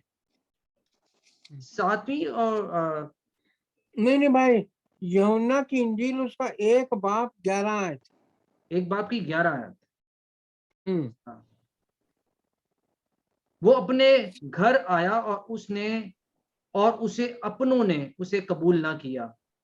देखो कितनी बुरी बात है ना इंसानियत की। मैं कभी कभी इस बात को लेके ना आंसू निकला के मेरे। यीशु मसीह आया इस दुनिया के अंदर ना, उसके अपनों ने उसको कबूल नहीं किया। आप सोचो, अगर मैं टूर के ऊपर चला जाऊं, 3 हफ्ते के टूर के ऊपर चला जाऊं, वापस आऊं और मेरी बीवी पूछे अंदर किवें बढ़िया है, कौन है भाई तू, भाई साहब की करन आए हो, है ना। कितना अजीब लगेगा, मेरे अपने ही मेरे को नहीं पहचान रहे। यीशु मसीह के दिल के ऊपर क्या गुजरा होगा? सोचो आप, मोहब्बत की बात बता रहा हूँ। देखो ये है मोहब्बत, उसके दिल के ऊपर क्या गुजरा होगा कि जब वो क्रूस के ऊपर टांगा गया हुआ है, लोग गालियां निकाल रहे हैं, थूक रहे हैं, कोई थप्पड़ मार रहा है और कोई भाला उसकी साइड में मार रहा है, उसका दिल तो बहुत टूट गया होगा। लेकिन उसके बावजूद वो सबको माफ करता रहा। आए खुदा इनको माफ कर, ये नहीं जानते ये क्या कर रहे हैं। ये मोहब्बत है। मैं आपको बताता हूँ, जो ये मसीही मोहब्बत है ना, बहुत बड़ी कुर्बानी है ये एक बहुत बड़ी इन्वेस्टमेंट है। इसके अंदर मतलब पैसा लगता ही लगता है। और मतलब मोहब्बत ये ऐसा है कि दिल तो कभी कभी मतलब इसमें टूटता ही टूटता है। जैसे एक बंदा कह रहा था, अपना दिल ना दो, ना इंसान को ना जानवर को। तो उससे पूछा भी क्या करें, कह रहे इसको बंद करके ना कफन में रख दो। मैंने बोला तो खत्म। तो बंदा किसी का ही नहीं रहा, उसका अगर दिल ही नहीं, किसी को ना नफरत कर पा रहा ना मोहब्बत कर पा रहा, तो क्या होया? वो तो एक बिल्कुल ही मतलब बुत बन के रह गया। फिर वो उसके अंदर दिल जान की चीज नहीं है। लेकिन मैं आपसे ये कहना चाहता हूँ, जो मसीही जीवन के अंदर है, मसीही चाल चलन में है, कि मोहब्बत जो है ना हमेशा उसकी कीमत होती है, उससे हाथ गंदे होते हैं। वो एक किस्म का चांस लेती है। वो मतलब किसी ना किसी रूप के अंदर दूसरे के इंसान के दिल के ऊपर ऐसी गहरी चोट कर देती है कि इंसान कभी नहीं भूलता। आप सोचो यासर भाई, क्या उनकी वाइफ कभी भूलेगी इस बात को? कभी नहीं। पास्टर फहद कभी भूलेंगे इस बात को? कभी नहीं भूलेंगे। जिन लोगों के पास आप और जाते हो, जो ऑफिस के लोग हैं, क्या भूलेंगे कभी इस बात को? कभी नहीं भूलेंगे भाई। क्यों? क्योंकि आपने जो किया मोहब्बत के अंदर ना, वो उनके दिलों के ऊपर गहरी चोट कर गया। और ये जो चोट मोहब्बत की होती है ना, तोड़ने से बहुत ज्यादा गहरी होती है। आदमी अपनी खुंदक तो भूल जाता है, लेकिन मोहब्बत किसी ने करी हो वो कभी नहीं भूलता। आपको याद होगा, मैं नहीं, आप लोगों को नहीं पता होगा, मैं मलेशिया गया था एक बारी। वहां पे किसी काम से गया था, मैं कल से 3 का हफ्ते रहा था मैं उधर। मेरे को वहां पे एक इंडोनेशिया की लड़की मिली, उसका नाम आइडा था, क्रिश्चियन थी वो। तो जिस होटल में मैं रह रहा था, मैं खाना खा रहा था, तो वो आ गई, वो कहने लगी आप इंडियन हो? मैंने बोला हाँ जी इंडियन हूँ। क्रिश्चियन हो? मैंने बोला हाँ जी हूँ। तो मैंने बोला आओ जी बैठ जाओ। तो मेरे को कहानी सुन एक बात बड़ी पसंद आई। मैंने बोला क्या होया? कहती कि हमारे पास ना एक अमेरिका से मिशनरी आया, और वो इंडोनेशिया की थी, हम मलेशिया में थे। गांव के अंदर गया, इंडोनेशिया में जंगल जंगल से बड़े हैं। तो कहने लगी कि उधर गया और उधर प्रचार करता फिरा। फिर एक दिन वो एक नदी के किनारे एक लड़की को देखा कि एक चटाई के ऊपर लड़की पड़ी हुई है। अब उस लड़की को देखा तो वो लड़की बस रोई जा रही थी, रोई जा रही थी। तो उसका इंटरप्रेटर था, उसने पूछा भी इसको क्या प्रॉब्लम है? तो उस लड़की ने बताया कि जी प्रॉब्लम ये है कि ये सो नहीं पाती था, जिसम में दर्द बहुत होता था। तो इसको डॉक्टर ने ना सोने की गोलियां दे रखी थी। इसने फटाक से गोलियां निकाली और उस लड़की को दे दिए, बोला कि ले इसको ये खिला और इस बात को देखियो कि ये आराम से सोए। अब देखो, जहाँ पे ये वारदात गुजरी, वहां से लेके और जहाँ से पास्टर साहब को दवाई मिलनी थी, उस मिशनरी को दवाई मिलनी थी, 10 दिन का फासला था। अब पास्टर ने ये नहीं सोचा कि मैं ये कुर्बानी दे रहा हूँ अपनी दवाई की, मैं 10 दिन तक तड़पता रहूंगा। जैसे यासर भाई, आपने नहीं सोचा कि मेरी बीवी है, मेरे पास भी बच्चे हैं, मेरे को कोरोना हो जाएगा ना। उसने भी वो अल्टीमेट कुर्बानी दी। एक कीमत है, मोहब्बत की एक कीमत है। उसने वो दर्द के मारे रहता ही रहा, लेकिन खुदा का काम करता रहा वो। तो मेरा कहने का मतलब ये है कि आप देखोगे अपनी जिंदगी के अंदर कि मोहब्बत करने के लिए हमको कुछ ना कुछ कुर्बानी जरूर देनी पड़ती है। और ये ना एक बड़ी अजीब सी खुशी मिलती है जब इंसान ऐसा करता है, और खुदा भी इससे खुश होता है। मैं ये नहीं कह रहा हूँ कि हमको हर वक्त अपने जिस्म को मतलब ऐसे करना चाहिए, अपने जिस्म को तकलीफ देनी चाहिए। लेकिन अगर किसी की जरूरत हो तो हमको अपने पीछे हाथ नहीं हटाने चाहिए। क्योंकि देखो, खुदा की हाथ हम है, यीशु मसीह हाथ हम है। हम यीशु मसीह के खुदावंत के पैर हैं। हम जा सकते हैं मदद को, हम हाथों से उसकी मदद कर सकते हैं। तो जो मेरा क्या गोल है, जो मकसद है एक मसीही जीवन का, मैं आपको बताना चाहता हूँ, वो ये है कि हम लोग मसीही मोहब्बत रखें। ऐसी नहीं जैसे दुनिया रखती है, मसीही मोहब्बत रखें। और इस हद तक रखें कि अगर हमको कीमत भी चुकानी पड़े तो हम चुकाएं। मसीही चाल चलन में, मसीही जिंदगी के अंदर ये 2 चीजें हैं जो मेरे को पाक कलाम से मिली, कि हम दुआ लगातार करें, बिना रुके करें। और दूसरी बात कि हम मोहब्बत रखें, कि और इतनी मोहब्बत रखें कि अगर हमको कीमत भी अदा करनी पड़े तो हम करें। आपको याद है मैंने शुरू में बोला था, क्या हम ऐसी मोहब्बत इंसानों से रख सकते हैं मेरा जवाब है नहीं। तब तक नहीं जब तक यीशु मसीह हमारी जिंदगी के अंदर काम नहीं करता। जिस दिन यीशु मसीह हमारी जिंदगी में पैदा हो गया और उसने हमारी जिंदगियों का पे अख्तियार हासिल कर लिया और हमने उसको इजाजत दे दी कि प्यारे यीशु मसीह तेरी मोहब्बत मेरे दिल के अंदर उतरे ताकि मैं वो सारा काम कर सकूं जो तू मुझसे चाहता है, तो इंसान से इंसान मोहब्बत कर पाएगा और दुनिया देखेगी और जानेगी कि हम यीशु मसीह के चेले हैं। और इस कलाम के वसीले से खुदा अपनी रूह से आपके दिलों को भरे, आप उससे जो विश्वास है रखें और उसकी मोहब्बत आपकी पूरी जिंदगी के अंदर बढ़ जाए। तो बाप, बेटे और रूह कदूस के नाम से आमीन।